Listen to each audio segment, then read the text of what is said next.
मैं धन्यवाद करता हूं आपका और प्रदेश की जनता का, जिन्होंने धूमल जी को अपनी दुआएं भी दी हैं, शुभकामनाएं भी दी हैं और इतना लंबा समय तक राजनीति में आशीर्वाद भी दिया और उनको काम करने का अवसर मिला हिमाचल के सभी क्षेत्रों में विकास करने के लिए। और ये जो जनता का प्यार कमाया, यही उनकी सबसे बड़ी पूंजी है। और आशा करता हूँ आज के दिन भी लाखों लोगों की दुआएं मिलेंगी और उनको स्वस्थ जीवन, लंबी आयु और प्रदेश की सेवा ऐसे करने का अवसर मिलता रहेगा। सर, गुजरात में कांग्रेस ने अपने अधिवेशन के माध्यम से जो है भाजपा को चुनौती दी है और साथ में महात्मा गांधी और सरदार पटेल की विरासत को भी शामिल किया है। कांग्रेस के अधिवेशन को लेकर आप क्या कहेंगे? 3 बार चारों खाने चित होने वाली कांग्रेस पार्टी, जो 3 चुनाव केंद्र के हुए या अन्य राज्यों के चुनाव हुए, वहाँ कहीं नज़र नहीं आई, क्योंकि कांग्रेस की बात पर लोग विश्वास नहीं करते। कांग्रेस के समय अर्थव्यवस्था का बेड़ा गर्क हो गया था, देश की गति थम गई थी, देश में आतंकवादी हमले होते थे। लेकिन 2014 के बाद जहां एक और जम्मू कश्मीर से धारा 370-35 से मुक्ति मिली, देश में आतंकवाद, नक्सलवाद को जड़ से ख़त्म करने का प्रयास मोदी सरकार ने किया। वहीं जो कांग्रेस के समय देश में हमला करते थे विदेशों से आकर भी, कांग्रेस तो रोक नहीं पाई। मोदी सरकार ने संभव करके दिखाया कि उनका विदेशों से वापस लाकर अब सज़ा हिंदुस्तान के कानून के अनुसार दी जाएगी। तहव्वुर राणा को, कांग्रेस होती तो कभी संभव ना होता, लेकिन मोदी है तो मुमकिन है। इसीलिए लोगों का विश्वास एक बार नहीं, बार बार नरेंद्र मोदी जी पर और भारतीय जनता पार्टी पर है। जहाँ तक दूसरी ओर है, कांग्रेस के नेताओं के समय देश में कम, विदेश में ज़्यादा बीतता है। वो मेहनत कम, आराम ज़्यादा करते हैं। दूसरी ओर नरेंद्र मोदी हैं, जिन्होंने 2001 से लेकर 2025 तक एक दिन का भी अवकाश अपने लिए नहीं लिया, बल्कि अपना पूरा समय देश की उन्नति, देश के विकास और देश की भलाई और गरीब की भलाई के लिए समर्पित किया है। सर, राहुल गांधी जी ने कहा कि वक्फ बोर्ड का जो कानून बना है वो संविधान पे हमला है और रिलीजन पे भी ये आगे के लिए हो सकता है। कुछ लोग ऐसे हैं जो अपने दादा की कब्र पर तो जाते नहीं, लेकिन कब्र पर बड़े बड़े मॉल बनाने की परमिशन उनकी सरकारों में दी गई। वक्फ बोर्ड पर कुछ मिर्ची कांग्रेस के नेताओं को लगी। हिमाचल में भी मैंने सुना कुछ दिन पहले कांग्रेस के कुछ नेता, जो काम तो आजकल है नहीं, करना भी नहीं है, लेकिन प्रदर्शन करने उतरे। मैं उनको याद कराना चाहता हूँ, 24 सितंबर 2020 कर्नाटक में टाइम्स ऑफ इंडिया की एक बड़ी खबर छपी और उसी महीने क्या विधानसभा में वक्फ बोर्ड की एक ऐसी रिपोर्ट दी गई जहां पर कांग्रेस के बड़े बड़े नेताओं के नाम जमीन पर कब्जा करने के आए।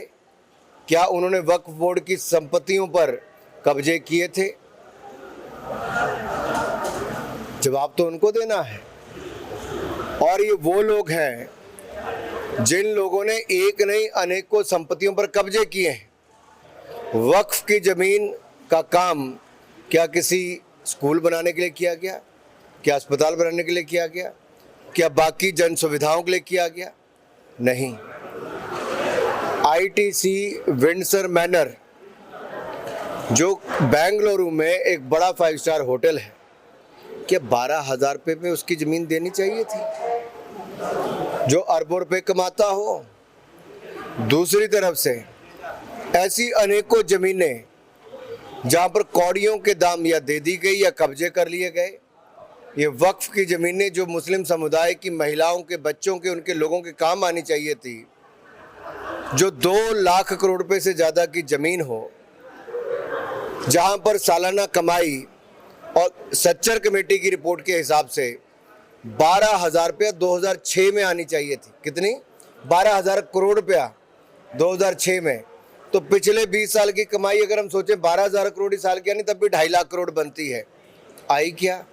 नहीं आई। कमेटी किसने बिठाई थी? कांग्रेस ने बिठाई थी। कमेटी की रिपोर्ट पे कार्रवाई की क्या? नहीं की। कांग्रेस केवल कमेटियां बनाने का काम करती थी, करती कुछ नहीं थी। इसी तरह से किसानों के लिए भी एक कमेटी बनाई थी स्वामीनाथन जी की, रिपोर्ट आई, कांग्रेस ने कुछ नहीं किया, मोदी सरकार ने किया। तो केवल धरने प्रदर्शन बंद करें, कांग्रेस के लोग पढ़ाई लिखाई में थोड़ा ध्यान दें और अपने नेताओं से सवाल जवाब करना सीखें जिन्होंने कब्जे कर रखे। सर, धन्यवाद। हिमाचल प्रदेश में कांग्रेस की सरकार है और लगातार स्थानीय मुद्दों को लेकर, पर्यटन हो, उद्योग हो, उसको लेकर विकास के दावे कर रही है। आप प्रदेश के बड़े नेता हैं, आप इन दावों पर क्या कहें? क्या कर रही है? विकास के दावे कर रही है कि बहुत विकास जो है हमने किया है। आप प्रदेश के बड़े नेता हैं, क्या कहेंगे इस पर? प्रदेश की हालत ये है कि ट्रेजरी बंद कर दी जाती है, डीए की किस्त एक नहीं, दो नहीं, तीन, कितनी बार आगे बढ़ाओगे भाई? दे तो पाते नहीं आप। और जब आपसे कुछ और नहीं होता तो केंद्र सरकार पर ठीकरा फोड़ते हो। फिर इनको थोड़े दिनों के बाद एहसास होता है कि केंद्र की मदद से ही तो प्रदेश का विकास चल रहा है, अगर केंद्र थोड़ी रोक लगा दे तो होगा क्या? कांग्रेस आज इस गंदी राजनीति पर उतर आई है कि अगर केंद्र ने 93,000 से ज़्यादा मकान दे भी दिए तो उसमें भाई भतीजा बात करें कि कांग्रेस वाला कौन है, उसको देना है। अगर आपदा के समय केंद्र सरकार ने मदद की तो कांग्रेस ने क्या किया? अपने जो वर्कर्स हैं उनको पैसे दिए। आम जनता, अगर किसी का भारतीय जनता पार्टी से जुड़ाव था तो उसको नहीं दिया, किसी का कांग्रेस से जुड़ाव नहीं है तो उसको भी नहीं दिया। क्या ऐसी राजनीति होनी चाहिए? एक और तो आप हाथ फैलाकर आते हो केंद्र के पास, आना चाहिए भाई, आपका हक है, लेकिन आप आकर नेगेटिव राजनीति करते हो, झूठ बोलते हो। ये उचित नहीं है, प्रदेश के हित में नहीं है। केंद्र ने कभी किसी चीज़ के लिए मना नहीं किया।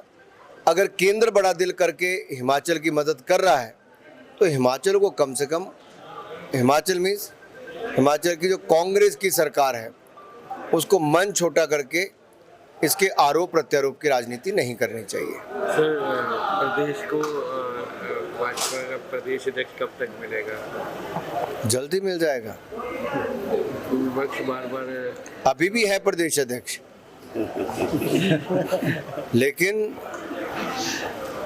नियुक्ति जब दूसरी बार, मान लीजिए बिंदल जी को ही वापस अध्यक्ष बनाते हैं तो उसकी घोषणा होगी, कोई नया आना होगा तो उनकी घोषणा होगी, हो जाएगी, प्रक्रिया हो जाएगी। सर, सिक्कू सरकार ने सर HRTC में जो बस किराया बढ़ाया उसका भारतीय जनता पार्टी यानी विपक्ष ने बहुत ज़्यादा हमला किया कि जनता की जेब पर मार की गई है, लेकिन अब केंद्र ने सर घरेलू गैस का दाम बढ़ा दिया 50 रुपये। क्या कहना चाहेंगे सर? अंतर्राष्ट्रीय परिस्थितियाँ जो है उसके अनुसार कुछ निर्णय किए जाते हैं और वो निर्णय हो रहे हैं। पेट्रोल डीजल के दाम कम भी होते हैं, हमने तो 3 बार कम किए, लेकिन राज्य में सुक्खू जी की सरकार बनी तो एक ही साल में 2 बार इन्होंने दाम बढ़ा दिए थे। बीजेपी शासित राज्यों ने अपने टैक्स कम किए थे लेकिन राज्य की सरकार ने बढ़ा दिए थे। सवाल ये खड़ा होता है कि राज्य की सरकार कर क्या रही है, उसके संसाधन कहाँ से बढ़ रहे हैं? कमाई बढ़ी नहीं लेकिन खर्चा बढ़ गया इनका। और चुनावों से पहले ये बड़े बड़े वायदे करते थे कि ये भी मुफ्त में देंगे, वो भी मुफ्त में देंगे। मुफ्त में तो कुछ दिया नहीं, बल्कि कांग्रेस ने राज्य की सरकार में और बढ़ाया ही है।